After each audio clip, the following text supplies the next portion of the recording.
ನಮಸ್ಕಾರ ವೀಕ್ಷಕರೇ, ಇದು ಸತ್ಯ. ಪೊಲೀಸ್ ಠಾಣೆಗಳಿಗೆ ಹೋಗಲು ಜನರು ಹಿಂದೇಟು ಹಾಕುವುದನ್ನು ನಾವು ನೋಡಿರುತ್ತೇವೆ. ಆದರೆ ಇಲ್ಲೊಂದು ಜನಸ್ನೇಹಿ ಪೊಲೀಸ್ ಠಾಣೆ ಇದೆ. ಚಾಮರಾಜನಗರದ ಕುದೇರು ಪೊಲೀಸ್ ಠಾಣೆ.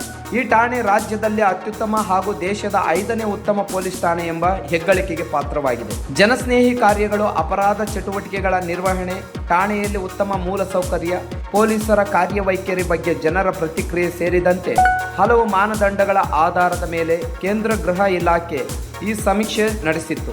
ಯಾವುದೇ ಪ್ರಕರಣದಲ್ಲಿ ತ್ವರಿತಗತಿಯಲ್ಲಿ ಆರೋಪ ಪಟ್ಟಿ ಸಲ್ಲಿಕೆ, ತಪ್ಪಿತಸ್ಥರಿಗೆ ಶಿಕ್ಷೆಯಾಗುವಂತೆ ಕ್ರಮ, ಅಬಕಾರಿ, ಜೂಜು, ಮಾದಕ ದ್ರವ್ಯ ಪ್ರಕರಣಗಳಲ್ಲಿ ಪರಿಣಾಮಕಾರಿ ಕಾರ್ಯನಿರ್ವಹಣೆ ಇತ್ಯಾದಿ ಅಂಶಗಳನ್ನು ಪರಿಗಣಿಸಿ ಈ ಪ್ರಶಸ್ತಿ ನೀಡಲಾಗಿದೆ. ಇತ್ತೀಚೆಗೆ ಬೆಂಗಳೂರಿನಲ್ಲಿ ನಡೆದ ಕಾರ್ಯಕ್ರಮದಲ್ಲಿ ಮುಖ್ಯಮಂತ್ರಿ ಸಿದ್ದರಾಮಯ್ಯ ಠಾಣೆಯ ಸಬ್ ಇನ್ಸ್ಪೆಕ್ಟರ್ ತಾಜುದ್ದೀನ್ ಅವರಿಗೆ ಪ್ರಶಸ್ತಿ ಪ್ರದಾನ ಮಾಡಿದ್ದಾರೆ.